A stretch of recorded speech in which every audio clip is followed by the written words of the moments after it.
Just a minute, just.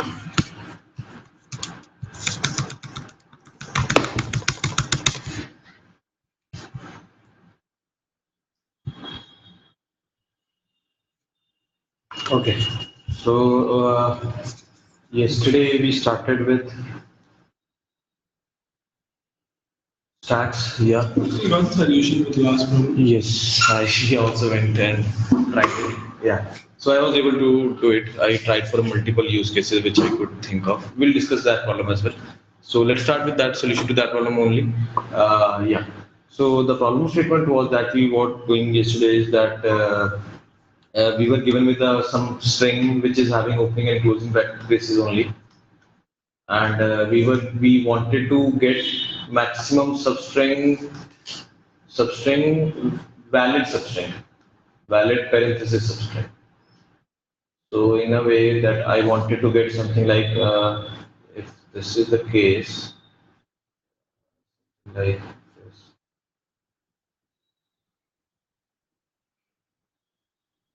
Then 1, 2, 3, 4, 5, 6, and then this. Then the answer should be 8 to this. Right? We tried different use cases. There can be only this, and -1 or anything. Zero should be their answer in the answer, or anything like this should also be zero. This should also be two. This should be two, and there can be so many other possibilities as well. Yeah. So we wanted to do that. The main thing that we kind of analyzed yesterday, that we wanted to know when was the last valid substring happened, and the next at what time the new valid substring has started. So that was the main difficulty we were doing yesterday. I think you have posted a solution. Okay, I couldn't have a chance to look at that. But anyway, let's discuss about the solution. Okay. Yeah. Anyone else tried this question? Yeah. After going to home? No? Cool. No problem. Okay. Let's discuss your solution. Can you tell the algorithm? Take two step. Yeah. So the idea is that the basic premise of my solution is that we should be able to store all the indexes which form substrings. All the indexes of the end index of the I mean, whichever are forming the substring, say 1 to 2 is a substring, even though it doesn't make anything, right? The value is 0. Right. But in between, say 5 and 9, there is 4. So that becomes a substring. So 1, 2, then 3, 4, 5, then 9. Yeah, I closed it. So that is the basic premise, right?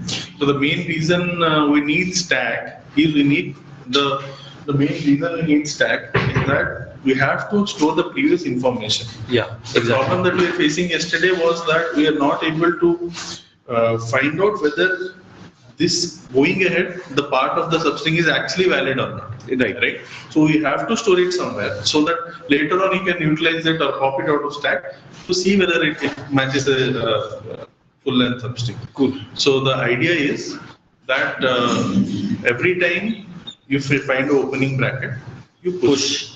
Every time you find a closing bracket, you pop. Pop from the stack A. Stack A, and pop from stack B as well, the index. Okay. The previous index. Okay. Right, because you have stored. So you push, every time you find opening bracket, you push to the stack A, push the index to stack B. Every time you find the closing bracket, you pop the thing from stack A and push it from stack B. Pop it from stack B. Right, and there are other, and this is the basic premise basically. So what will happen is that because the indexes are there in stack A, the index that is matching the closing index that matching the previous opening index will automatically be removed out. So the difference is always there. The difference will be there, and if there is no matching, there will be obviously what do you say?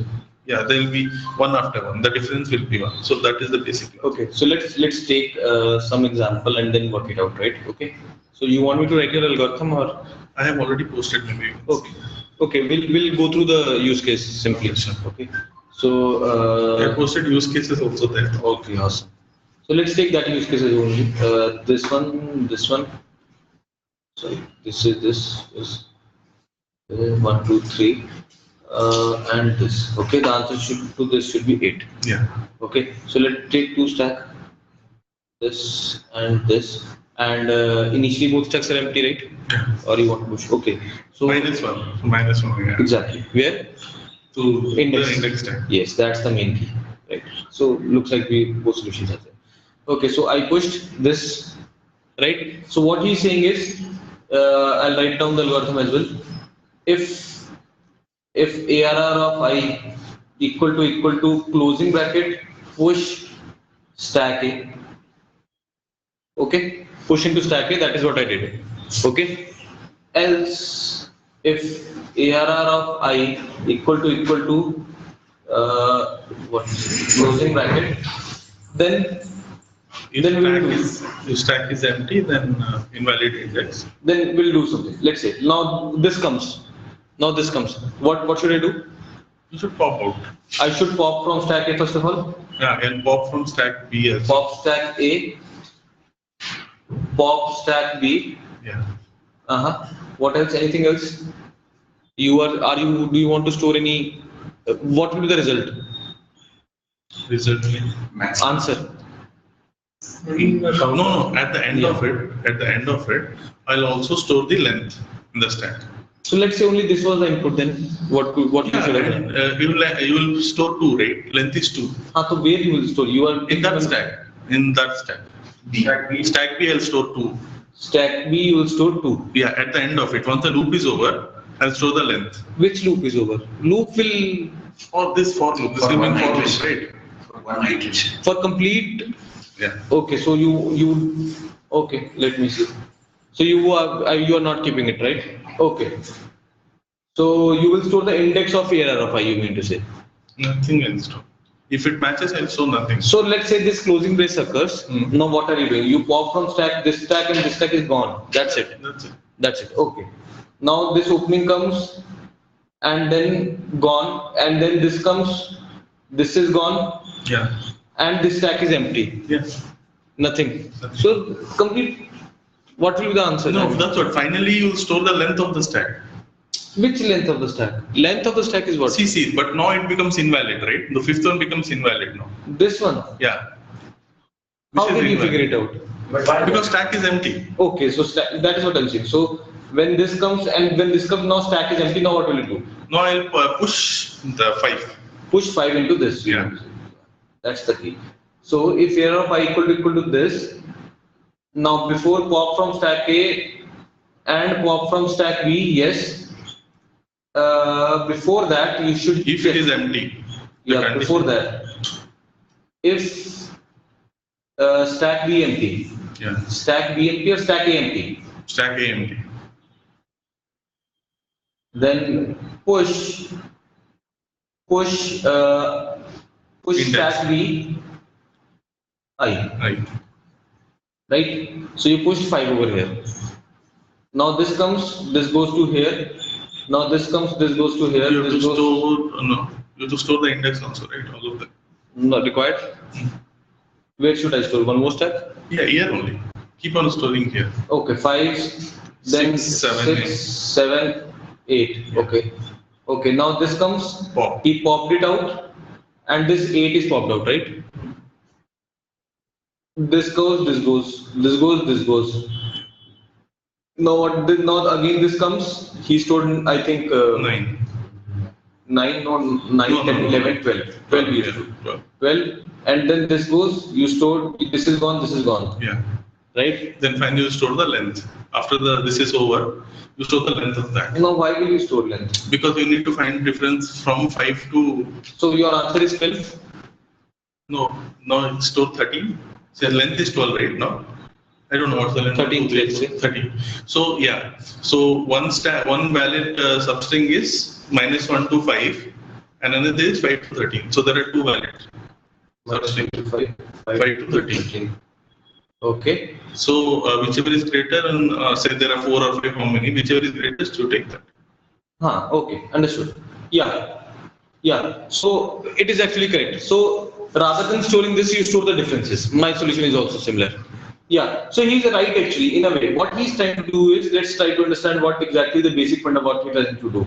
So the main objective that, I mean, we figured it out yesterday that we need to know when the next substring is starting and we need to know when the next substring is ending. So basically, when the valid substring is ending, that is what we have to highlight. When that is ending, when we encounter this, and already there is no opening brace which is going to support him. That means to say when you encounter this and your stack A is empty, that means to say it has already started creating a valid substring now, right? So whatever the previous substring that you were processing, you have reached the end of that. Getting it or not? What I'm trying to say is, you will have closing bracket, opening brackets and all and stuff. Now, if you encounter a closing brace, and you have, when does a valid string, when you get a valid string, when there is a closing brace and corresponding to that you have an opening brace as well in the left sub part of it, right? Only then it's a part of valid substring. Yeah. Yesterday, for this case, we were able to do, in case you were getting stuck is in the middle, there were extra opening braces. So can you remove the closing brace and put an opening brace? So this. No, leave the closing brace. This. Put an extra opening brace. 3 opening braces. And now put One close. Close one. Okay. No, That's it? That's for this case. Yeah. So what he's going to do? Let's see what he's going to do. So he'll put 1, 2, 3, 4. First of all 4. Yeah. 4, then 5, then 6, then 7 in the stack. So this stack will be, I think, 4 -1. this, just a second, this and then this and then this, Yeah. and here it will be 5, 6, 7. -1 will be there. -1 that got removed, right? -1 will always be there. -1 and 7. -1, then is your 7. No. 5, 6, 7. 7. 5, 6, 7, yeah. Okay. Right? Yeah. So what is the agenda right now? We should see that this signifies what? That I am still in search of closing brackets. How many number of closing brackets are gonna come? I am gonna do that. Now this comes. What he gonna do? He's gonna pop this thing and pop this thing. No, 5, 6, 7. Then 3 are there. Okay. Yeah, sorry. This is 5. This is 6. This is 7. This is 8. Yeah. You're gonna pop this thing and this thing. And finally put 9. And finally put 9. Not 9, 8. 8. Yeah. Sorry. 8. Well, why is 5 getting printed there? Because what was your case for it to get printed? It's not getting printed. It is. Why? It is basically when you encountered a closing brace. And before that as well, there were valid substring. What was the last index of closing brace in the valid substring that is signifies here? We are printing all substrings. In this case, 5 to 6, there is 0 substring. Actually, we are So you won't be printing all. No, you won't be printing all. Correct. I'll give you a solution where you need not to, No, go you through not that. print. See, if 5 minus 6 is 1, if the difference is 1, you don't print it. The idea is here. So when you Yes, iterate, I understood that. So I have another solution which does this thing as well. You need not to have an entire loop again. So what finally he's going to do is, so your final stack will be 5, 6 and 8. I don't understand why is 5 getting going to the second stack? Because it doesn't know you're saying the last valid substring. No. This is the index of this thing as well. Yeah, that's 5. Yeah. So whenever that's you why it's encounter, very you good. push, right? That you encounter using Opening brace, you push inside. When you encounter opening brace, you push in stack A and push in stack B as so well. even 1, 3 is there, right? Inside the best stack. Okay, let's do it again, man. Let's do it again. This is the string.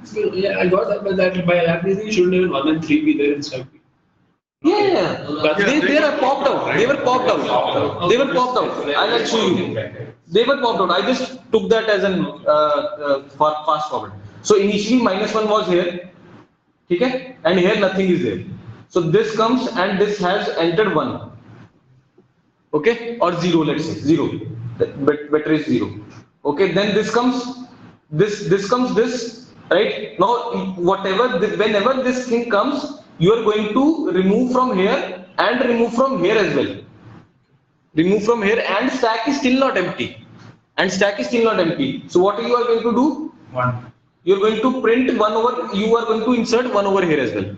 So this is the valid substring I have encountered so far.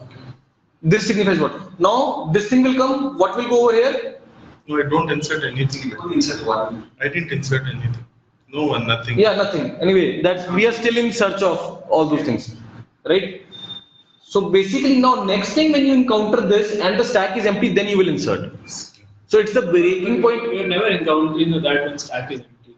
You're encountering. I can encounter. But you're encountering an open bracket. Ah, so In the in first this case case, you in encountered, this, right? First case. Second case. so I'll maintain stacks again here, sorry. So let's say this is -1 and this has nothing. So this goes and this goes this. And then this thing comes, what happens is it will check whether this stack is empty or not. This stack is not empty, then it will just pop it out and it will not insert anything. Okay. Now when what will this will come, this goes here and what will happen, 2 headed here. Now this comes, what will happen, it will see whether this stack is empty or not. No, nothing. I am still waiting for some other closing brace. I am still waiting for a closing brace with corresponding to an opening brace. Right? Now what happens? Now this is gone, right? 2 and 0. 0. 2 and 0 are gone, right? Now this is gone. Now what happens? This thing comes, this thing comes, and the other stack content will be 3, 5. 5, okay. 4. -1 and 4. Four. -1 is still there. 4. 0, 1, 2, 3, 4. Okay, guys. Now next is this again 5. Now one more is there. Yes. Now this. Now I encountered a closing brace. Now what will happen? I'll see whether this stack is empty or not. No, this stack is not empty. So this is gone 6 is. and 6 is gone. Okay. And you reach the end of the string. Either you will reach the end of the string or either there will be some more closing or opening braces. If there are closing braces, they are solution to these things. If they are opening braces, I will keep on adding to that. Now already you have reached to the end of the string, so you insert the final thing, which is Length of the what is the final? of 0, the 1, 2, 3, 4, 5, 6, 7, 8. Right? Or you entered 7 only, let's say. How do you Length of string -1. How do you find the length of the second string? 7 minus. How length do of you, the string. so these all are consecutive lengths. 7 minus 5. Full length. That is full. That is this thing. This actually this is the answer. Okay. Every time there's a gap of 2 between the indexes, you take it as a string. No. Because between 5 to 7, you're taking in 6. No. No man, that happened because I reached the end of the string. So I'm printing the length of the whole string. Okay. You in the finally, he's actually pushing the length of the complete string. But you want length of longest valid string. Right? That I will get after getting the differences of these two guys. That's what I said. Okay. Yes. Every time there's a difference of. So, and this 4 is not there anyway. It should be 8, right? Difference of No, multiple. yes, that will be 0. 0. That will be. So listen to me. So finally, when your this thing stack B was -5, this and right, then you reach the end of the string. Now when this for loop is terminated, you push the length of the string -1 as well. Length of the string is 8. You push 7 as well. वो 8 होगा because I'm starting from -1, right? That's fine. 7 minus 5 is 2. 5 minus 1 is 4. 4, but 5 minus 1 is 5 minus -1, right? 5 minus 1. Yeah, so you have to give -1. So you can subtract 1 from that. But it's Minus -1. -1 So it'll minus be 1. It will be 6, right? So you mean to say, you so here it will be I think 4 in that case. Right. It will be Here it will be 4. Right. 4. Here it will be 8. 8, correct. Because you're starting from -1. Yeah, so 8 minus 4 is 4. Yeah, -1. 8 minus 4 is 4. No, that will be 9. This will be no. That will be 9. Length plus 1. When you insert 4, you have to insert 7 only. Oh, yeah, 7. It has to be 7. 7, 7. So you can take the modulus here. That's fine. You can take the modulus, right? Yeah, I mean, You can take the modulus. Only last case will come. Anyway, we are not entering negative integer after at any other place. Only very first time we are inserting -1, and that is true because we are not even starting the string. But then 4 minus 1 is 3, but the length of the string is 4. 4 minus 1. No, this was 5 here. This is actually 5. This was initially as per. Yeah, 5. So the idea is So- 5 minus 1 minus 1. So basically, don't confuse the algorithm. Minus of minus 1 minus 1. 8 minus 5 minus 1. But if you're starting from -1. Because you're starting from -1, you have to always subtract -1 Okay. from all equations. That's fine. So So you will get, see, you get 4 plus 1 is 5, minus 1 is 4. 8 minus 4, 8 minus 5 is 3, minus 1 is 2. So it will work well. This So one, that's a small calculation. last integer, we should not be pushing if there is no substring. No, you should push. Because you need to find the difference between this and this. I understand. If there is no substring. So it will be 1. That will be 0 then, answer will be 0. Difference will be 1, right? I mean to say, let's take this example. Just open, close. No, one second. Every time you count the length of the string is when there is a multiple of 2 variables or pieces. That's how you find out the string. How will you find the? That's Valid what. string. It will go on the stack all the time. You go. Okay. Whatever is not found on. I have algorithm, just write down the algorithm. Probably then we will have a go through the algorithm. I'll show you the algorithm. I mean, I just framed it yesterday. Where is that? Okay, write it down. Probably that will help. Create an empty stack and push -1 to it. And this is only having one stack. Basically, I'm with one stack only. I'm doing your thing only. Pen. So with one stack will be able to do. Actually, it will incorporating the same thing. Whatever your solution you have, it's incorporating the same So you thing. use a counter. I'll use a result variable. Yeah. But you have to see the difference. Not if the difference is greater, then only I'll show. Okay, write it down the algorithm. Create an empty stack and insert -1 to it, guys. Into empty stack. One empty stack and insert -1 to it. Simple. Different solution. Yeah. Almost similar to what he has told. Idea is same.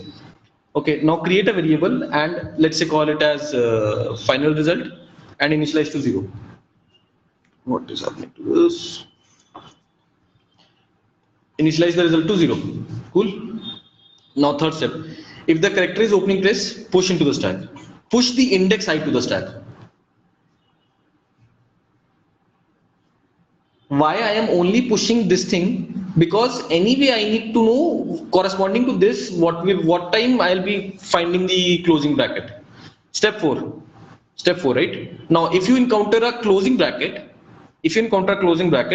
first of all pop the top of the stack. Pop the top of the stack. Step B. If the stack is not empty after popping, you need to find the length of the current valid substring. How we will find that? I'll tell you. Find the length of the current valid substring. Stack is not empty. If the stack is still not empty, yeah. The length of the current valid substring will be the difference between the current index and the top of the stack now. So basically the step says, If the stack is not in. if the stack is not empty, find the length of the current valid substring by taking difference between the current index and the top of the stack. I'll repeat again. Full from starting. Yes, sure. If the stack is not empty, No, before that. pop an item from the stack. Okay. If the Step B, stack is not empty. if the stack is not empty, find the length of the current valid substring by taking difference between the current index and top of the stack. Step C. This is 2C. By taking index. By taking the difference between the current index and the top of the stack. Step C. If the difference, have you guys written? If the difference of step B is greater than the result, update the result. If the result of step 2B is greater than, step 4B, if the result of step 4B is greater than the result then update the result. Step, yeah, one variable which I'm maintaining as the final result. Yeah. This is step number, which one? 5C. 4C, 4D. 4D. If the stack is empty now, if the stack is empty, push current index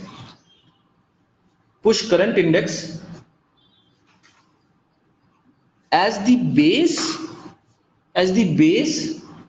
for the next valid substring. Do you guys understand this final step?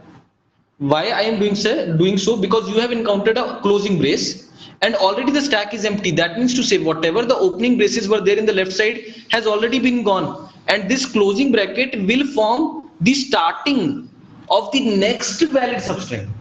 So the next push. This is the same push only. Then push the current index as a base for the. If the stack is empty, push the current index as the base for the next valid substring. Now step, this is fourth, na? 4D. So now step 5. Print result. Print result. Okay, now let's go through this algorithm. It's actually the same what he is trying to do. I'm on. One example. Huh? So can you do the same case that you were doing yesterday for that? Can you do one case for this? Sure, I'll take them. We can take as many cases you want. Okay. Now tell me 2-3 inputs, whichever you think. Open, close, open, close. Just Open, close, open, close. And 3 opens. Yeah. That's one example. Tell me. Okay, with these 3 opens, add 3 more opens and then 3 closes. 6 open, you mean to 6 say? opens and 3 closes. Any other? Samay, any use case? Shikhar, any use case? One common case is we can have for the first one where we have a closing current. You mean to It's say? same. Tell Then me. you have closing instead of. In the first is. That's it.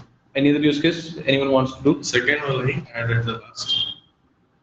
बस करो यार 1 2 3 4 5 6 1 2 3 now what more 3 opening This is the same, na? First and fourth is same. Yeah. okay ठीक है No, only that here there will be some extra, but there also extra here. और कोई ठीक है first step was create a stack and push -1 to it, right? I am push the -1 to it. Now if it's I'm taking this one first, okay? If it's a opening bracket, push the index of that to the stack. So I entered 0 to it. Step 2. Now we are at here. If it is a closing bracket, what was the step say? Step 1 says pop from the stack first of all. So this is pop, right? Step 4B, I think, right? 4B, no? Step 4B. Now you need to find the length of the valid substring. How will you find that? It will be the difference of the current index and the top of the stack, right? So the difference equal to what is the current index? 1 minus -1. 1 minus -1, which comes to be 2. If result is greater than 2, so my result equal to difference. So result equal to 2 so far. Agreed? Right? Then there is one more step. If the stack is empty, push the current index to this, which is not in this case. So far? Yeah. Cool? Now, this comes. What I'll do? 0, 1, 2. Cool? Now closing brace comes. What I'll do? First of all, this is popped. Then after that, I need to find the length of the valid substring so far, which will be Is 4. not -4, 4. 4 minus 4 minus 3 minus -1, which is 4, which is greater than result, so I'm updating this to be 4. Stack is still not empty, so don't push that index. Still -1. Still -1 is there. Now opening brace comes, what will be 5, I think. 0, 1, 2, 3, 4. Sorry. Then 5, then 6. Cool? That's it. Print the result. Result is 4. Let's go to step 2. -1. -1. Opening brace 0, closing brace, difference comes out to be 2, result goes to be 2. This so far clear? Any doubts? Result is identical. Result is 0. Result is 0 initially. Yeah. Then If any given point of time in the step 4C, if you see, I am finding the difference 4B. yeah. And if difference is greater than result, I will update the result. Nahi? Any confusion so far here, Pratik? Nahi? So difference is 2 and this goes to be updated to 2. And this is 1 and I am here. Right? I'll push the index 0, 1, 2. Okay? Then this comes, this goes and this 4 comes and this also 4 comes. That's it. And this is still -1. Now this comes. What will be pushed? 0, 1, 2, 3, 4. 4, 5, 6. 4, 5, 6. Now, 7, 8, 9. yeah, 7, 8, 9. Now this comes, right? 4, 5, 6, 7, 8, 9, 10. 10 comes. Now what will happen? Pop 9 first of all. 10 minus 8 is 2. So don't do anything. Don't update it. And do I need to push 10? No. Why? Stack is not empty. Why? The significance is I am still searching for some closing parenthesis because this stack contains the indexes of opening parenthesis of my previous valid substrings. That's why I'm not pushing it. I am still searching for it. It is still not the same substring is still not fully, I'm still in the future may get closing parenthesis. That's why I haven't published it. Now I am still here. And 8 is there, right? Now again, what will it come? Pop, and this will be 11 minus 7. 4, so let's not update it because it is equivalent. Okay, now this will come. This first of all, right? Yes, 7 is gone. 7 is anyway popped, and then 12 minus 6 is 6. 6 is updated to here, and this is gone, and that's it. Print the result. Cool. So far, so good. Can I go to step use case 3? -1, 0, and then anyway up till here it will be 4. Okay. And stack will have nothing apart from -1. Is it clear up till here? These all cases were same, right? Up till here at least. Okay. Can I go next? Can I scan the input? Start scanning from there? Nothing will happen. Now this is a closing braces. Nothing. Closing braces. First of all, go. This is a very nice use case. This is what go. Now I will see whether the stack is empty or not. Yes, stack is empty. You have already finished all the opening braces so far. This thing basically starts this basically is a kind of end of the previous valid substring, or it marks the start of the next valid substring, or it marks the base for the start of the next valid substring. Do you guys get it? And that's why I'm pushing its index as well. So I'll push 0, 1, 2, 3, 4. Cool. Now this thing will come. Nothing will happen actually. This will be first of all popped, and again 5 will be in. Then 5 will pop. This will be this, but the result will be still 4. Or did I go fast or not understandable somewhere? I can repeat this again. Sure. First of all, D equal to anything 0, let's say, and R equal to 0. Initially -1. Till 4 is fine. Till 4 is fine. Okay. So I'll say this. Cool. 4, no, not 4, 3. So this will be basically stack is empty and -1 will be this, and this will be this, and this will be this. This is the case. Cool. Now I came here. This is 4. What does the first step says? If we have Before that there is a first step. 4A. Pop. What is the next step says? Stack is not empty. Anyway, that step doesn't apply. What is the next step says? The stack is empty, push current index. Push current index to this. So here what will be pushed? 4. Right? Cool. Next, what will be the next step? Now what is you find? Fine. First of all, pop this and push the current index, which is 5. Again 6.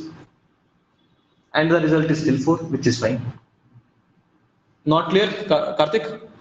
नहीं ठीक है. अगला last लाते हैं बड़े वाला use case. यार इतना बड़ा यूज केस कौन बनाएगा भाई इसकी स्टैक? ये लो. चलो पहले -1 डाल देता हूँ फिर नहीं नहीं इसको रहने दीजिए, बस थर्ड में एंड में ओपन और क्लोज डाल हाँ open. ये कर दूं, हाँ ठीक है। तो इसी को कंटिन्यू कर ले हम, और यहाँ पर हमारा शायद 4 5 6, so stack is only having 6, nothing else. 0 1 0 1 2 3 4 5 6, cool. Now this opening comes. Now the opening comes. Opening says nothing, just push the index. So what will be pushed? 7. Now closing comes. Closing says what? Pop first of all, right? Now if the stack is not empty, yes it is not empty, you find the difference. What is the difference? 8. I mean the current index minus the top of the stack, which is 8 minus 6, which is 2. Is the difference greater than the result? No, don't update it. That's it, end of story. You want me to go through this? I can go through this. No. Is it clear? Now the main, I mean, how did I think actually? That is what we were very close yesterday. In fact, your solution was also, it's almost 90% same here. 90% same. Nothing different is it, but thought process was same. So first of all, the main objective which I wanted to solve was how did I know that this string which I am, main problem is closing brace. Now when this closing brace comes, what can happen? Either this closing brace can act as the part of the current valid substring, right? How I will identify that? That whether there still exists any closing braces, opening braces in my stack somehow, and I am still looking for closing braces, then the middle closing brace can be the part of the valid current substring. Got it or not? For example, in this case, if this is the case, when I encounter this, I need to still look out for the future input. I cannot terminate this thing here because these things are still present, and in the future this can come, and I have to still consider that substring length. This is my one string. How did I get that? Whether the stack becomes empty or not at that particular time, right? What else it can happen? This is gone, this is gone, this is gone, then this comes, right? So this marks the end of the valid substring. Already whatever the closing opening braces were there, already you find a closing braces with respect to them. So I should mark the stop it here, or mark this index as the base for the next start, and that is what I did. If the stack is not empty, then I am still finding the difference and updating the result. If the stack is empty, I am just pushing it. That's the key. Got it? Yeah. Understood? Okay. So this is what a bit complicated and time-taking problem. But anyway, are we clear with the solution? It's simple, right? And I'll post stack problems today for the Piazza. Right? But make sure you guys please practice the previous problem as well. Piazza, have you tried? No. Have you subscribed? No. Okay, at least subscribe and look for the problem. Subscribe. Started? Awesome, yeah. Started? Subscribe, see. I didn't actually, I couldn't follow what was it. So there is a post. Is there another group which is posting? Forget about that. Don't get confused. There is just follow my thing only. There is a post called, I think, linked list column. @ 16 is there. Click on @ 16. You will see a list of them. Okay. Shall we proceed further? Okay. So we'll start with another chapter today, which is called as queues. So we'll start with queues today. Very important chapter and has been used so many places. Every day we use it actually. So I hope everyone must be knowing what exactly is a queue. Queue is, in normal sense, it's a kind of line, or queue is again a kind of noun only. So for example, we go to buy a bus ticket or movie ticket, we stand in queue, right? So whoever is the first person who came in the queue will be the first one to be given the resource, or will be the first one to be given the ticket. So it works on the FIFO principle. First of all, the stack was on the LIFO principle, and this works on FIFO principle. Stack is last in, first out. Whoever is at the top or whoever is the last will be the first one to get the resource. Queue is the other way around. Whoever is the first one to enter in the queue will be the first one to get the resource, so as to, or we can say he'll be the first one to get the ticket or anything like that. Okay. Now, before that, we'll stick to our golden rule. We'll stick to our golden rule. Why?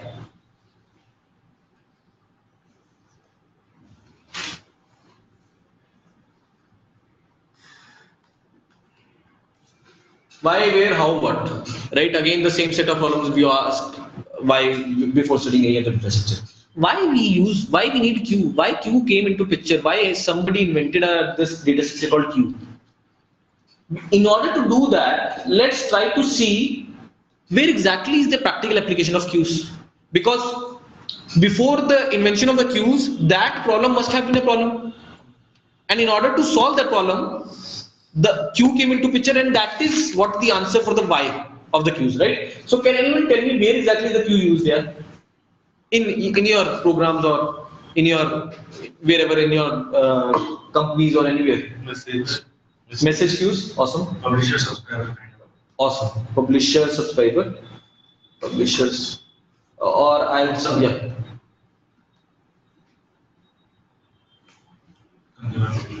Consumer, producer.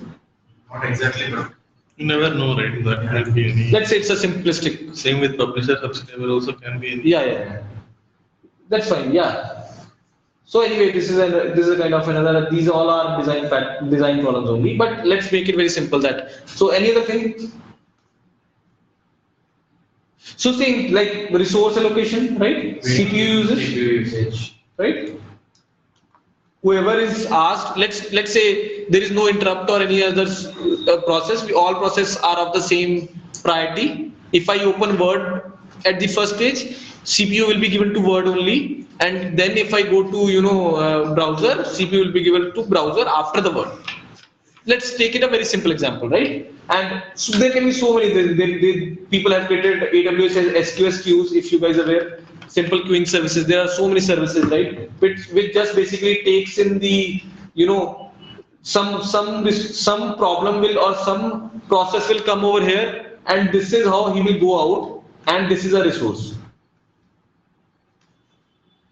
right? This is the way in which the resources will allocated to the process simply, right? If P1 came first, then P1 will be the first one, right? Now, so this is where the application of queues is, that we need to make sure everyone is equivalent, and whoever was the first person to get should be the first person to be served as well, right? Now, how we are going to implement the queue? That is the next question. How basically we are going to have the queue? So now, in case of stacks, what we did is, this was an array, right? This was an array. We made it very explicit that boss, whatever you do, you are not allowed to access anything from here or there. We only said you are only allowed to access it from here. So what we did, first of all, we made these horizontal lines so that these things can be crossed out. Then we closed this thing as well, so that this thing can be crossed out. And then we opened this and we called it as stop. And everything, even pushing, popping, finding the highest element, everything, I was being accessed to only this variable or this reference. With the help of that, I was doing every manipulation on the stack, right? Similarly, if you see in the queue, first of all, I should not have something like that, right? If 5 people are standing in the queue, somebody should not be able to insert, should not enter at the 3rd position or 4th position, right? People will kill him. Why are you disturbing the queue? You go in, right? So that's why I created these horizontal bars, so that these things are not allowed. Nobody can straight away jump into the queue and disturb the queue. Somebody has to come here. The last person, let's say already 5 people are standing in the queue, and the 6th person will be joining from the last. So this pointer is called as rear pointer, so that every new person or every new process or every new XYZ will be inserted from here. So basically every insertion will be done from the rear, and every removal or deletion or pop or whatever the name you want to do, say, is going to do from the front. right? So we are going to maintain two pointers, front and the rear, where front will be used for the deletion and rear is going to be used for the insertion, right? Cool. Now,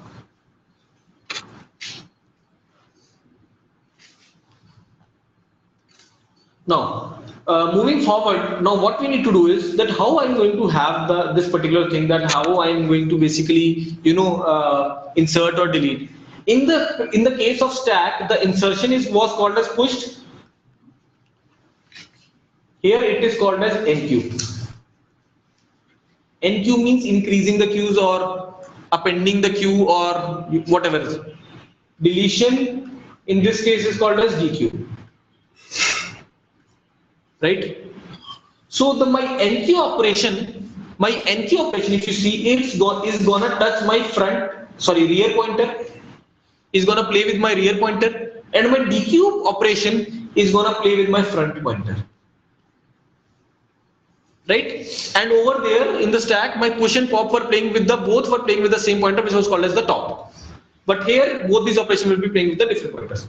Now let's come further and try to define the next, the very basic operation that we want to do on our queue as well. Let's call them a abstract. Let's call a queue as an abstract data and define its operation. So we need to define NQ. We need to define DQ. We need to define is empty. We need to define is full. What other thing? Any other operation you think which can be required? Right? So first of all, does these two parameters, does these two functions make sense in linked list implementation, dynamic implementation? Full no, empty somehow yes. So this is full is not going to make sense in linked list, right? So again we are going to define our implementation for the queues again in the two parts: static implementation and dynamic implementation. Static implementation means to say again arrays, and for the dynamic implementation we'll move forward for the linked list, right? Now let's define the static implementation first. So first of all, before doing that, we need to define the structure of the queues or the class of the queue, right? So let's define that. So class, tell me, what are the things do I need? Front. Okay, int front. Similarly, int rear. What else? ARR of, let's say, some fixed size, right? Int ARR. In front. Yes. Sorry? So, some problem? No, I thought front. No. He's talking about those scenes in Star Ocean. Sorry? Okay. Is the front pointer variable? No, we are okay. I'll write In terms the. of C. In terms of the linked list implementation. So I was. He's from C background. No problem. Struct node star Q. Struct node star. C++. Cool. Right? What else do I need? I need a pointer or the head of the queue. Right? I need the head of the queue. So struct node. This will be actually queue. Yeah, that will make It's dynamic, right? Yeah, this is linked list implementation. Clear? You don't need here, right? Because front itself is. That's fine. I am making it clear, just so that we can be, clear understanding or the separation of their responsibilities and duties. Cool. Is it clear? Okay. Can I go next? Noted, right? Okay. Let me go to the next.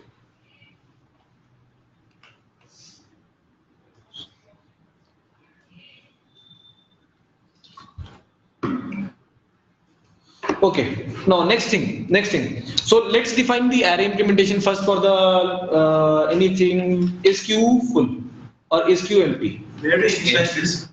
Where to initialize this? Front and right. After defining the queue. No, whenever you will be inserting, The values.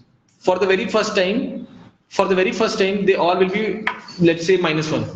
The Q doesn't even exist. You created a queue object. I created a Q object and initially both are -1.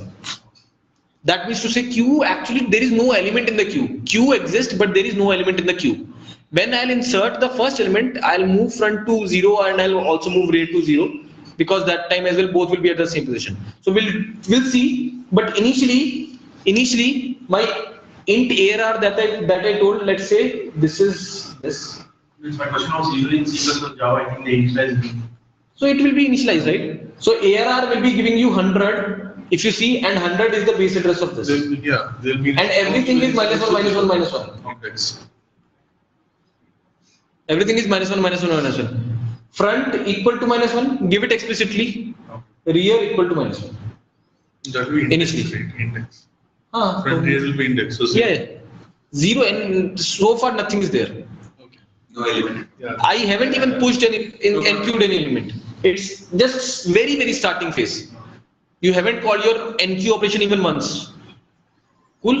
ठीक है? चले आगे चले. Is Q empty? That's fine. Just one question. So generally, I implement using linked list. Do you think we should try with using array, or is it okay? No. That totally depends on your application. It's No. That I understand. I'm saying as part of a practice. yes. Is it recommended that we try Yes. both or just one? Yes. Try both. At least these basic operations, write it down using array as well. At least these basic operations. Is Q empty? Is Q full? NQ, DQ, push pop, stack full stack. 4 line के function है, right? Okay. Is Boolean? It is returning and it is saying is Q empty? It will return true if my Q is empty, and it will return false when my Q is empty. In this case, it should return with true at this state of the time. Okay. What should the condition I should write? Return front is equal to rear. Return front equal to rear. Equal to Okay, will that work? No. In which case it will fail?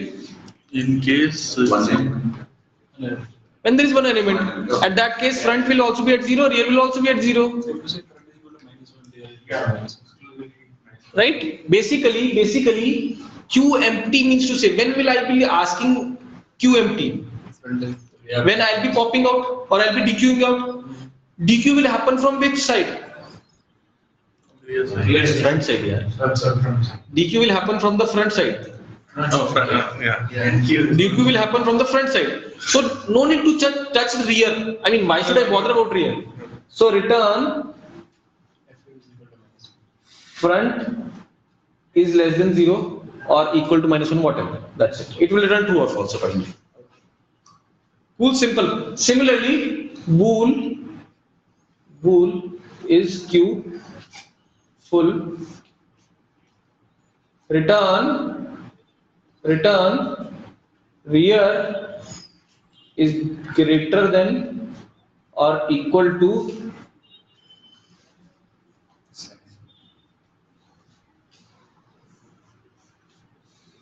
the constant that I declared while creating the while creating the Q class, right?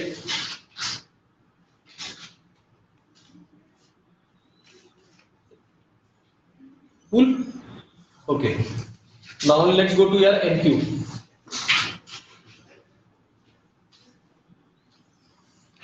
And what are the parameters do I need? Int number, let's say. What else? Q itself. Rear. Q itself. Rear Q. Rear point. Definitely, I need a Q, and let's say it's a kind of global or anything like that. Or let's say Q. Q will be the class itself. Okay. Let's say Q. Okay. We'll come to dynamic implementation as well. C as well. Don't worry. Q. And any other thing do I need? That's it. Anyway, you have the complete Q. You have its rear, you have its front stored in this reference itself. Right? Clear now? Okay. What is the first thing that you need to do? Check it. Size. That is anyway we have written on the function. Q full. Before inserting, you will do explicit one. And that is why this is written. Right? This, let's say bool. This returns bool. If you are successfully inserted, it will return true. Otherwise, it will return false. Okay. Okay. Not within satisfied. If is Q full, if is Q full, return true. False.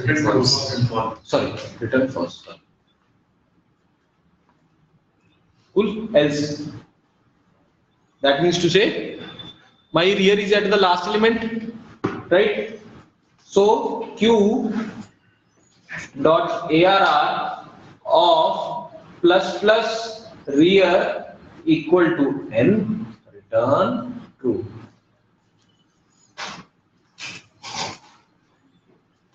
This rear will be basically Q dot rear. I'll tell you. Q dot ARR will give me the ARR of that object. Q dot rear will give me the rear attribute of that particular object. First of all, I need to increment that pointer. So I did a pre-increment and then I inserted that N into that and I returned true. So how it will do is, so let's say this was a Q, 1, 2, 3, and these guys are empty. So what I did is, first of all, I fetched this using this. Rear must have been here. I incremented rear to this position. How did I fetch rear? I fetched it using Q dot rear. I incremented using plus Q dot rear. Then at this pointer, I placed 4, which is N.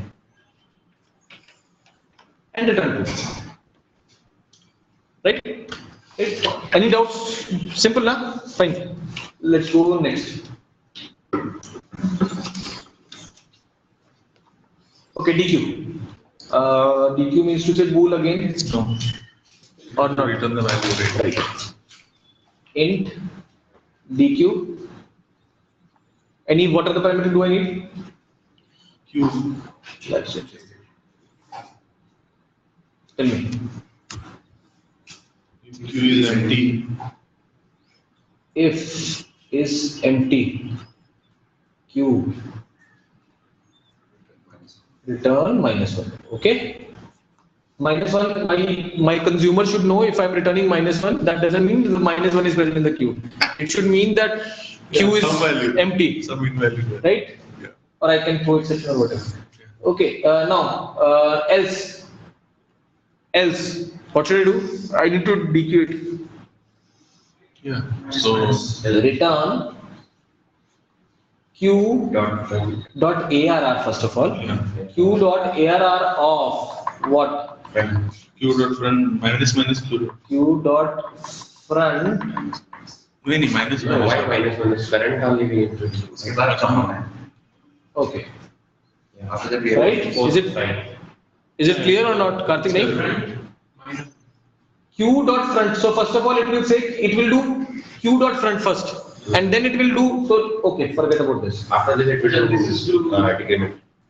After then this, you should not return. Yeah. Let's say x equal to, and then return x. It's always this way it's not simpler. No problem with 3 lines, right? Simpler is always not that simpler, right? Java, it has been given so many. I'm saying this is simpler. This is simpler, yeah. Yeah.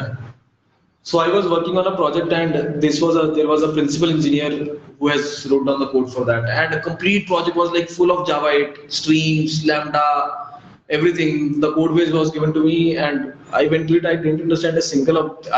That is what Java it streams and all, right? Either I you was can seeing make it whether very this- easy or you can make it very difficult. It's not at all readable. I was like looking whether it's in Java or some other language he has written. So then I understood in a couple of days. Okay, but now it's really very helpful. Screens and all. Yeah. We should try using it. Yeah. Okay. Is it clear? Writing is a bit bad, but bear with it. Okay. Can we go to linked list implementation? Cool. So linked list implementation. We have already defined the structure for the linked list implementation. We'll define the basic operation. Let's say I want to. First of all, is full means sense over there? Linked list means to say I can grow at any point of time. And assuming I have ample amount of memory with me, and I will never get failure with that. Okay, so we are not going to implement is full function for the linked list implementation, because linked lists are supposed to expand, right? Now let's define is empty.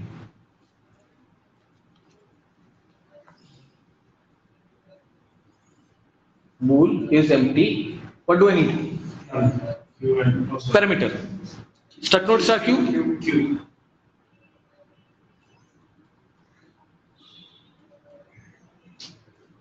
Okay. Now. If head equal to null, If q dot head. Head. No, head. if even if the head is null, Yeah, it is null. okay, I'll define the structure again. Yeah, This was my structure. This was my front, which was a pointer of the same time. This was my rear, which was a pointer of the same time. And for the array, I have made it a Q or head, which is this. This is also the type this thing only. So if Q dot head equal to null, return false. Yeah. Return false. Else return true. Who is having problem with this? Any doubts here? Do we need head? Can we rely on front? Yeah, that's You can rely on that as well. You can say q dot head front equal to -1 or some anything null, let's say. Yeah, you can do that as well. But it will not be null. So see, when you create this thing, yeah, it will be null. It will be null, right? Cool. So that is all fine. So let's try to enqueue it. Let's say it is returning boolean int n struct node star q. Okay. So first of all, what do I need to do? Create a node. I need to create a node, right? Create a node. How can I create a struct node? Star new node equal to node malloc size of node.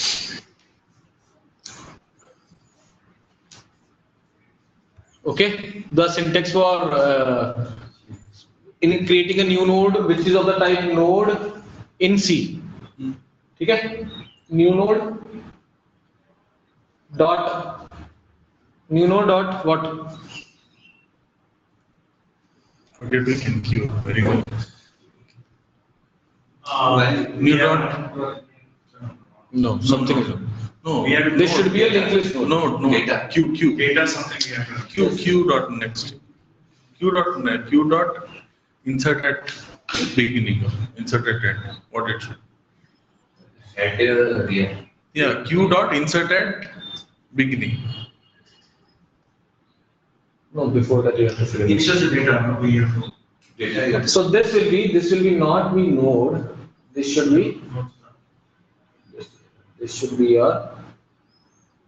be your linked list, right? This should be your linked list. No, no. No, No, linked list will be initialized when you create that particular Just ones. one. So what you need? You need something like this as well, Yeah. and you need this at here and this at here. This complete is a Q. Q. So what your Q should have F, your Q should have rear, your Q should have front head, Correct. and all these are Nodes. linked list nodes. means you made us a different structure now. Linked list structure that we define star PTR and star data.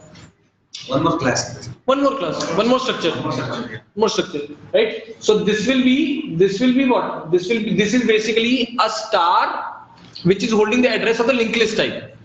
This is a linked list head. Yeah. This is a LL head. What you pass there is actually LL head. So, yeah. No, not you pass is the No, this I passed correctly. Q. Here you made it a linked list node, Yeah. and then new node data equal to n and new node next equal to null. So I'll tell you what happens. And then you have to insert that also. Just a second. Is it? I'll again rewrite it. Don't worry. I'll write it clearly. So what is this? Is a linked list, guys. This is a LL which has int data. Okay.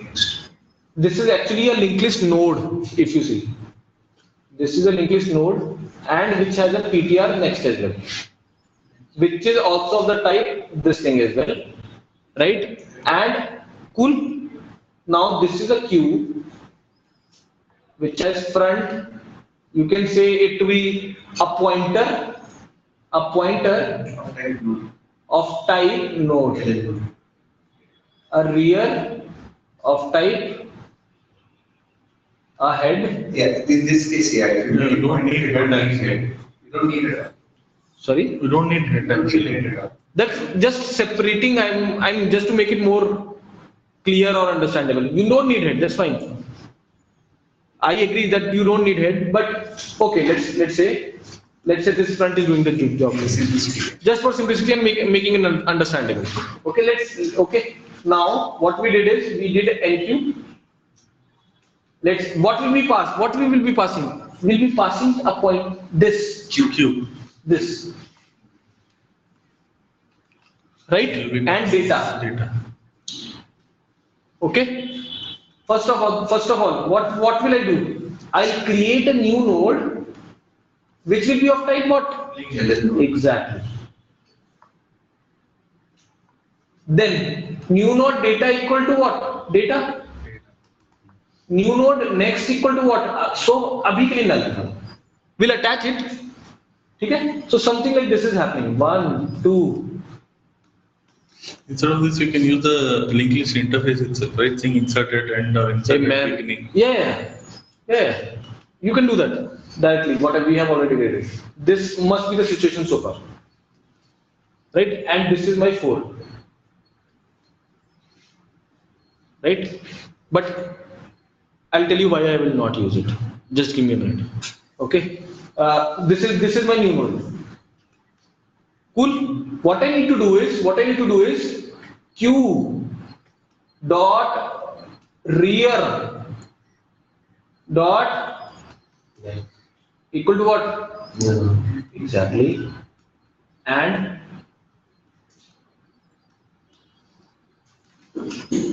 is it clear? You have attached this thing. Now this should be going to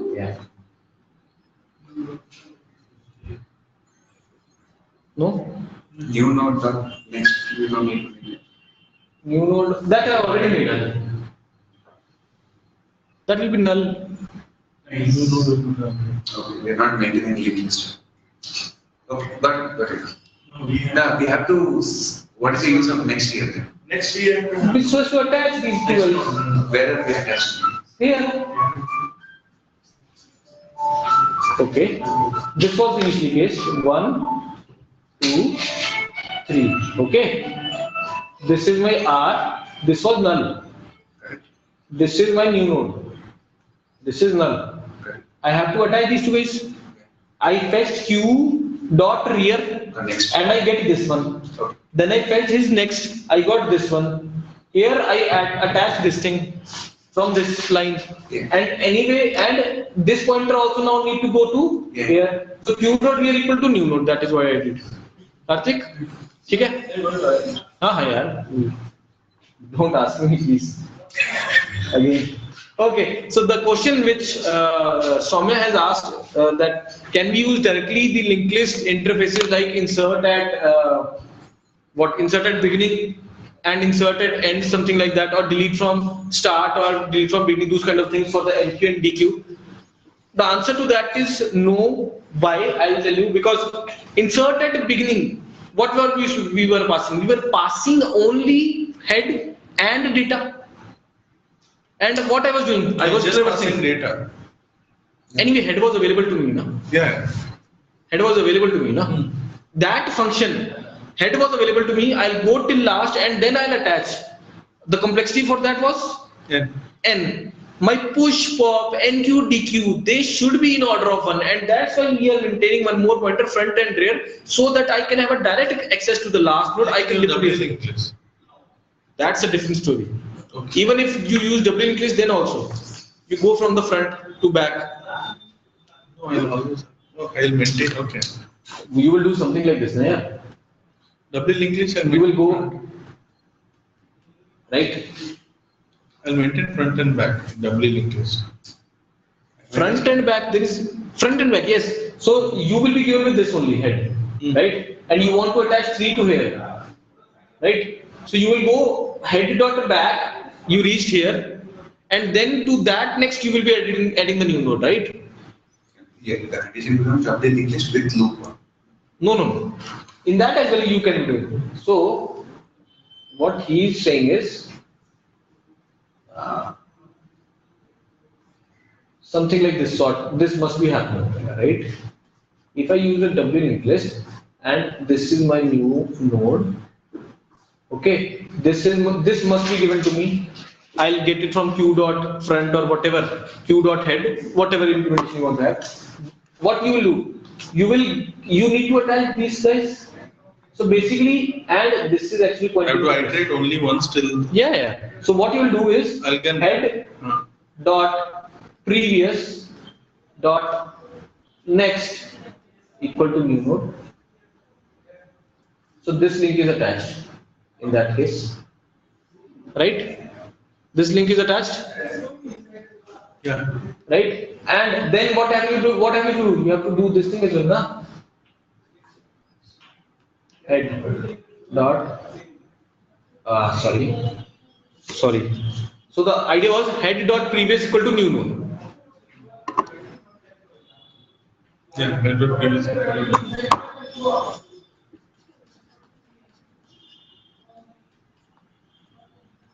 Head dot previous is new.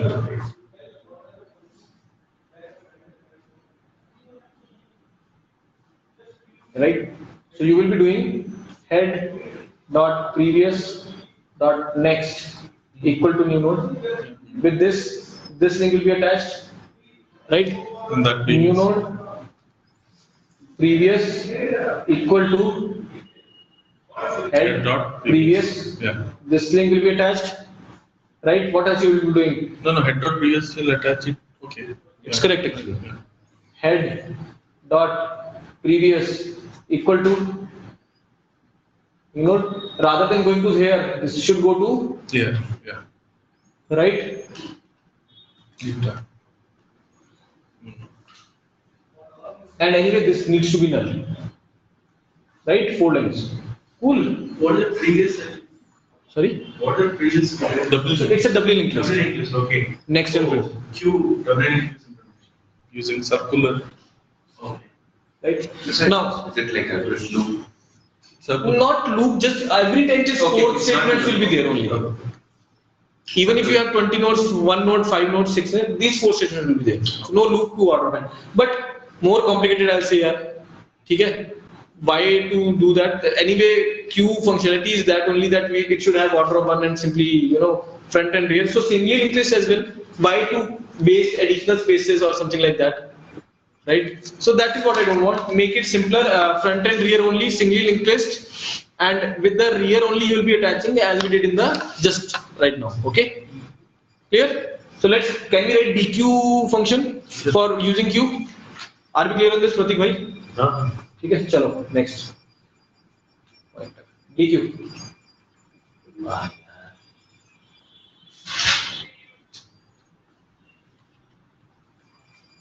DQ. Again, I need a Q. Just the And yeah, just a Q. So I'll take a struct node. Shit, I'm sorry.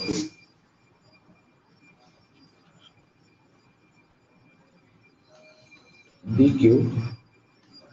Struct node. Star. Q. Okay, tell me the condition, guys. Q empty, do I need to check, sir? Right, first of all, that should be the case, right? And I have already written down the function for Q empty in the linked list, right? Right. So let's say if Q dot is empty, Q return false. Cool. If Q is empty, then return false. Else, what do I need to do? Q return. Return Q, then front, and let's say I am returning the integer data, okay? Right, and what else do I need to do? Return will be last now. Yeah. X equal to this, let's say. Int X equal to this. Now, Q front equal to what? Front dot next. No. Yeah. Okay. Tell me where. I'll just let me write it down. Then we'll do that. Return X. Okay. That's it. We'll see. So let's say this is my Q. This should have been my front if I'm maintaining the right these things. This should have been my rear, right? And what did I say? If Q empty, return false. नहीं है, if Q empty नहीं है. X equal to Q front data, so one will be X, and Q front equal to Q front next. So Q front will move to here. No, actually we are And we have to delete it as well. Sorry. Yeah. we are at the head, right? Front is always at the head. Yes. Then when we insert into the queue, we have the rear point. You are using rear to enqueue it. Yes. You don't have head now, we removed it right sometime back. That's fine. Even if you have head or Head also has to. otherwise, it will be Q for head data. No, head has to change again. In that case, I'm changing head. I'll changing front here as well. I'll delete that node. Give me a minute. Okay. Is it fine so far? And X equal to and Q front becomes here. Ideally, you should delete this node as well. in Java you need. In Java, you need not, but in C, you have to. Java, anyway, this will be a dangling reference, and whenever GC will run, it will delete automatically, right? But we have to delete this as well. So let's say what we do is int X equal to this and struct node star front equal to this thing, Q front. And before this, do a free F. Okay? Okay? Clear this thing? Okay, so this defines our basic operations to the queue. Now let's jump quickly to a problem. Lot of theory is already done. I am bored. I don't know why you guys are not bored. Okay, can we jump to a problem? Yeah. Okay. Just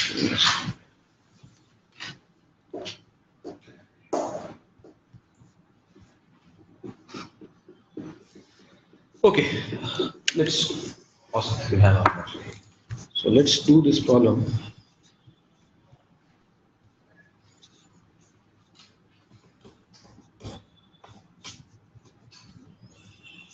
Okay, write it down. Is everyone is aware of what is a cache here?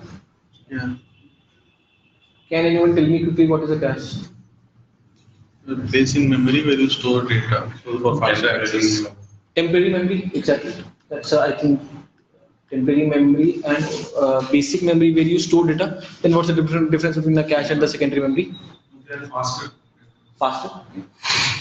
Faster access. Can I write? Okay. Any other attribute somebody wants to give about cache?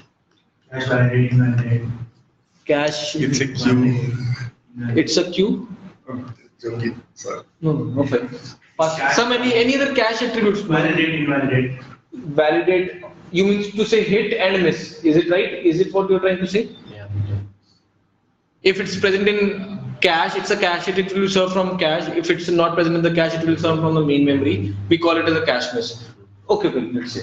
Validate, invalidate means to say what, sir? Can you explain? Validate means sometimes the buffer cache will not be dirty. Buffer cache bring it back to the cache. Okay. Remove it from the cache or then the cache, throw it away. Okay. Whatever you want the page, bring it to the. Okay, understood. Yeah, so it's kind of right. This is important. Paging, you mean to say. And this is basically linked with this as well. Yeah. I need to increase the cache hits, I need to decrease the cache misses, and for that only I do cache. We do the paging algorithms. We must have studied in our operating systems. Okay. Any other attribute somebody wants to highlight about cache? Left memory. That's very important attribute. Limited size. Yeah. I cannot have a cache of 1 TB, right? They are not supported. Right? Okay, fast access or okay. Yeah. Any other attribute? Limited size, fast access, paging for the paging using paging for doing validate and invalidate, cache hit and cache miss. Any other thing? If you don't get data in cache, you go to main memory. That is hit miss. That is hit miss, na? ठीक है. So let's go further. So we are basically going to design a cache now. Okay, our objective is to design a cache. Okay. Now you must have studied in your operating system or your other curriculum as well. There are various implementation or various approaches or various designs to implement a cache, right? Different approach, I'll say.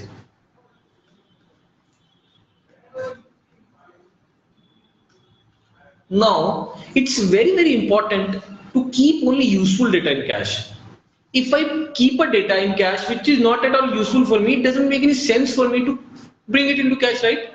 I should not have the data because cache is expensive resource. And I am unnecessarily looking for something which is not present in cache, and eventually I have to go to main memory in order to access it. That means to say whatever that I have placed in the cache is senseless. I am not writing a correct algorithm which brings the appropriate data to my cache. And that is why, depending on the application to application, guys have given different algorithms so as to keep what you should place in cache. And it is not that you have to follow a particular approach only. It depends on your application to application. But there are some standard algorithms. There are some standard, approaches which says that this kind of data you should put in cache, and this kind of data you should not put in cache. Because what is present in cache is a very important aspect. Now, one such or few such approaches are, let's say, FIFO, right? Let's say I put first come Microsoft Word. I put it into cache, the page that I was writing. Then it came, browser, Chrome.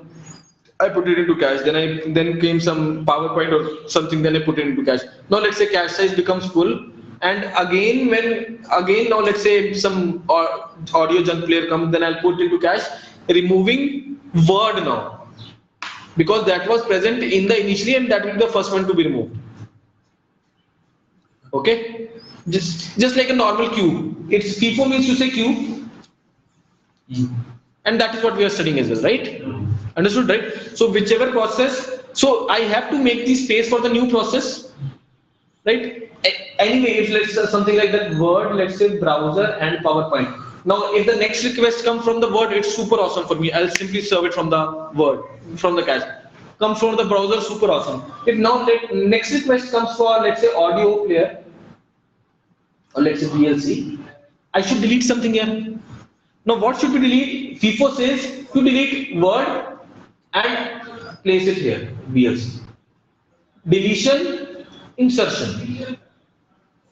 Right? So queues are used in there as well, designing the caches. Right? So this is one approach of using FIFO. Now let me go to the another approach which is important.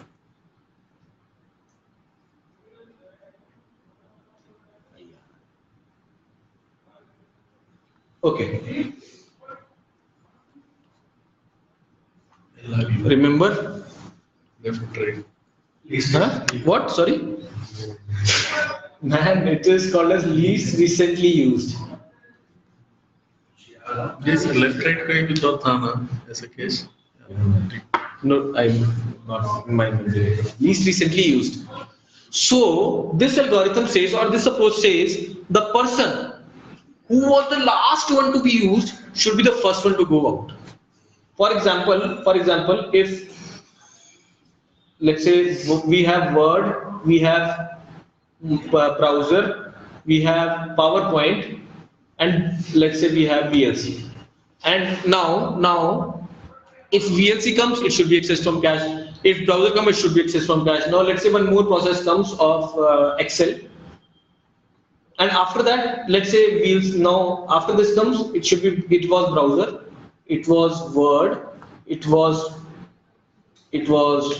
VLC.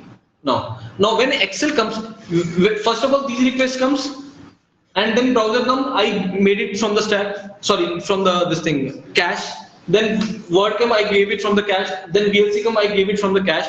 Now when the Excel comes, somebody has to move out. Who will be the person who will be moving out? PowerPoint, because that is the least recently used, and here somewhere I won't tell you where exactly Excel will come, but Excel should be part of my cache now, right? Now this is what we have to implement. Excel will not be part of cache. Excel will be part of cache. PowerPoint went out, Excel is going to be inserted into the cache.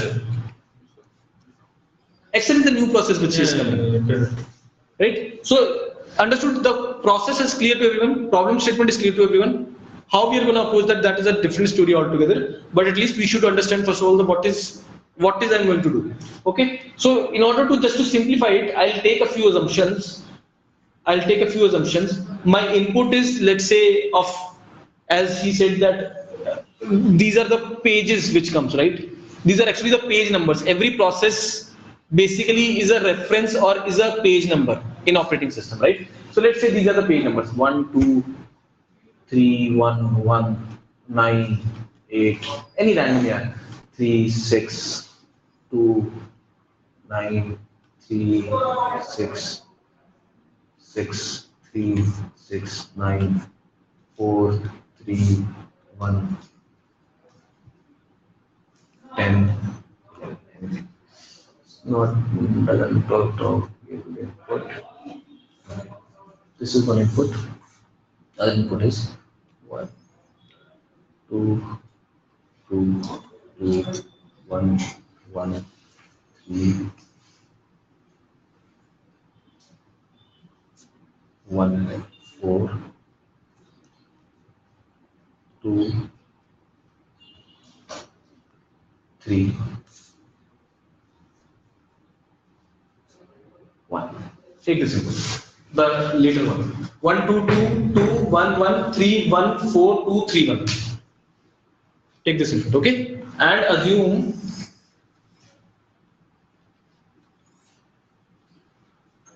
cache size is equal to 3. So at a time only three such elements can be present in my cache, and this is the request which is coming.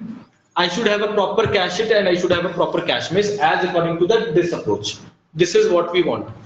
Is it clear? Right? Okay. So tell me, think about it. Take 5-7 minutes to design a proper solution. It's more of a design problem actually. So this is the order in which it was accessed. Right. This is the request order, and cache size is 3.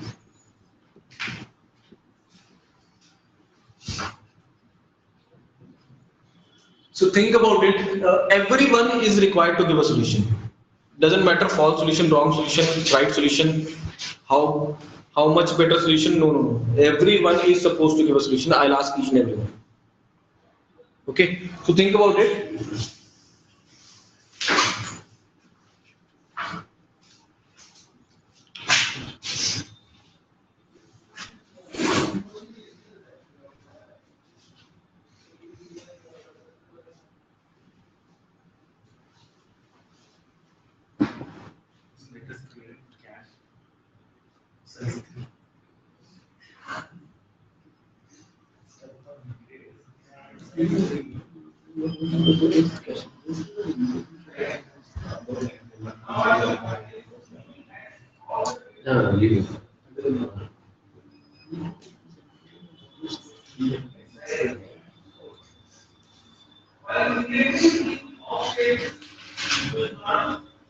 So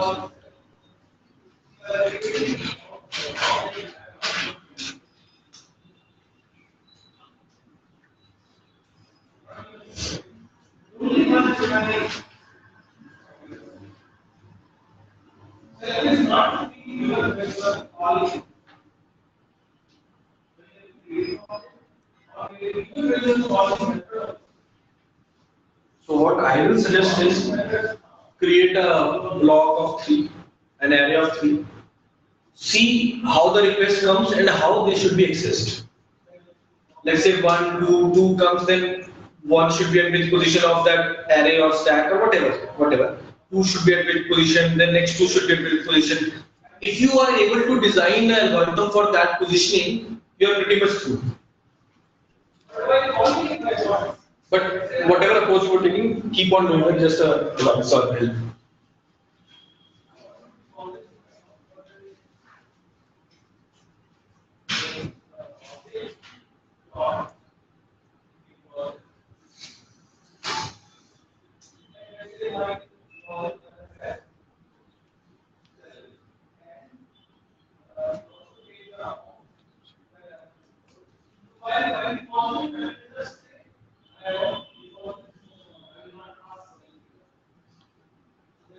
And just a kind of giving the importance of this thing as well. So many, I'm not sure whether you guys use external caching servers or not, or you guys are implementing caching in your projects or something like that. But we use caching a lot. Okay, and there are some external servers as well, which are very popular or famous for providing caching. Redis is one such service which is very heavily used, and even AWS provides one of the caching mechanisms. All non-NoSQL databases. Will have a caching. DynamoDB will have its own caching and all that stuff. Right? That's what AWS provides. So you have an option of most of the projects will work on this at least recently used. This is one of the most successful caching algorithm discovered so far, and all the services, Redis or something like that, will be implementing the almost the 80% or 70% the same kind of algorithm that we are going to create right now. So just understand the importance of this particular thing.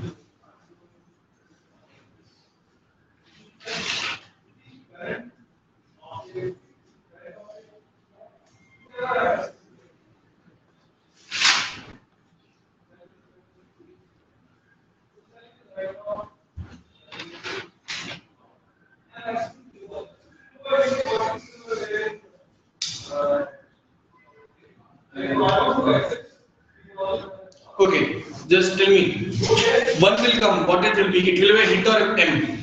H or M? Let's go like this. Miss. M. 2 will come? Miss. Next 2 will come? Hit. Again 2? Hit. 1 hit it. 3 comes? Miss. 1 comes? 4 come? Miss. 4 come miss. 2 comes? Hit. 2 comes? You miss. 1, 3 and 4 are already there. The size is 3. We are not, who is replaced? 3 would be replaced. That is what I was saying. At least you guys should have written this thing. Yeah. So write it down in your copies. Yeah. Written? That What? This 2 is third last entry. This 2 will be coming. What will be there in the cache? What should be there in the cache? 1, 3 and 4. Okay, he's saying 1, 3, 4. You are saying no 1, 4 and 3. 1, 2, 4. 1, 4 and 3. Can we everyone please at least reach to that point at least? We have only 3 answers so far. Understanding your 3, 4. No, see. You are also saying 1, 3. 1, 4 and Answer. I didn't get the hit in this concept. You didn't get the hit. Okay, did you get the least recently used concept? I got that. So when first one will come, let's start from the input. When the first one will come, will it be a cache hit or miss? Why don't want it? Why? What's a hit in this? If it's present in cache, it's a hit. Okay. If it is not present in cache, it's a miss. Okay, I have a basic doubt before this. Can I answer you? If it's a cache, if it's present in cache, it's a hit. It's not present, it's a miss. So when the first one is there, it's a hit or miss. We're comparing it, that's the above thing is the cache, right? No, forget about that. Okay. So it's just coming into cache will be a hit, right? If it is already present in the cache, it's a hit. If it is not present in the cache, it's a miss. It's a miss. So it's a miss. Next to miss. Then next to hit. Then hit. Hit. Yeah. Miss. Okay. Hit. Where you right? 1. Yeah, hit. Hit 4 is a miss. Now what about next 2? It's a miss. Miss. At that particular time, Yeah, there's no tools. there is no 2 in the existing stack. Shrikant is saying there is a 2 in the stack. LRU की बात कर रहे हैं. So think about this. Just verify this. हाँ, tell me yours. We will have multiple, how is it when two is already there? Can we assume that another two will be entered? Yes, it can happen. Then that is not optimized. But it's not a... See, you are accessing the same application twice. So there should be one entry in the cache or two entries in the cache? I am accessing the application twice. There should be one entry in the cache or two entries? There should be One entry in there. So see, cache Because then there is- cache only stores the references. Think of it like this. Okay, got it. I opened a browser. I again want to open a browser. So if it is present in cache, I should get it. It's a reference. If it is not there, so assume that so let's say you implement the caching in databases there, right? You implement the caching. I got it. What you're saying, I got it. It should 5 records are there, then again corresponding to that record, the entry is fetched. Then I'll have to look into the secondary. It's a reference. That you need a hash. I don't know. Look at that. When a new element will come, then it should be admitted in cache. It should be admitted into the cache. it should be entered into the cache. That depends if the element is already present in the cache. Then Even if it's already present, it will come to the forefront again. Right? Suppose, like in the beginning case, there was 1 and then 2, and now again 1 has come. So now again 1, even though it's already present, now it 1 goes to the front. front of what? The cache. Cache is what? Cache is, talk me in terms of data structures. Then front is also, Goes to the top. I mean, this is a top of stack. most recently used. So design, I mean, if you can answer me in terms of, if you can The question me, base can change, right? Huh? Where once, even though it's same, it can change. Ah. Sure. my, let's try to understand the objective. Let's try to highlight the 10x by solving the problem. My first objective is that if it's a cache hit or a miss, I should be able to get in order of 1. Guys, first very important thing to take into consideration. Whether it's a cache hit or cache miss, I should be able to identify that thing in order of 1. If it's a cache hit, then I should return the element, I mean the corresponding value in order of 1. If it's a cache miss, then I should be able to insert the new element for the next request in order of 1. Okay? Then that's it. Basically, every entry should be accessed or should not be accessed in order of 1. Simple. That's the whole funda or whole objective. Shrikant, you were saying that we should have something like this. Okay, I'll give you 1, 2, 3, 1, 2, 4, and 1, 2. Yeah, let's try to see. So let's say, boss, this is my cache. This is 1. Initially cache was empty. Yeah. 1 came, I inserted 1 into here. 2 came, I inserted into the cache. 2 came, I need not to insert anything, let's say. No, but you have to change the order. No, that algorithm don't tell me. You define by my own. I am saying what is present in the cache. Ordering, I am not talking. This may not be in this order. Yeah. I am just saying whether they are present in the cache or not and what is being present in the cache. I am just talking about that only, okay? Now 2 comes, nothing, again 1 and 2 are only present, again 2 comes, 1 and 2 present, again 1 comes 1, and up till 3, these are the things, 1, 2, 3 will be present. Just forget about this, 1, 2, 3 are present. Okay? Now, then 1 come, again 1, 2, 3 come. Now 4 comes. The least recently used should be removed. What was the least recently 2, used? 3, 2. 1 is just now used. 3 is the second last one to be used. So 2 should be gone. Oh, least recently. I was least Confused, right? No problem. Now 2 comes. Again, it's 2 should be inserted into the stack. And who one will be to go out? Is it clear now? Yeah. Everyone, Karthik, nahi? Yeah. Pratik, bhai? Is it clear? Are we clear at least with the problem statement? Now, can we design an algorithm for this? Okay. The objective is hit, order of one, miss, order of one. Simple. You should tell me whether it's a hit or miss in order of one. And if it's a hit, give me the element in order of one. Simple. That is what I only want.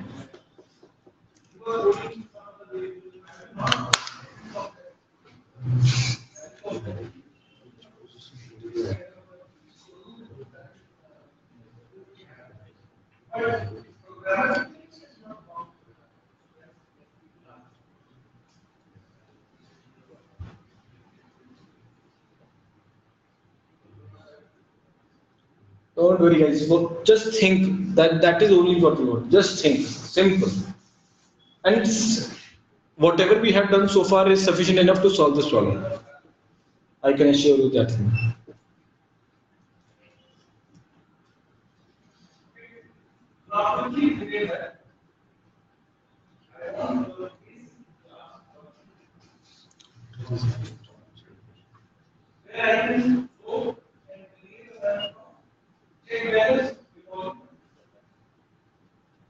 And it should not be legal with that.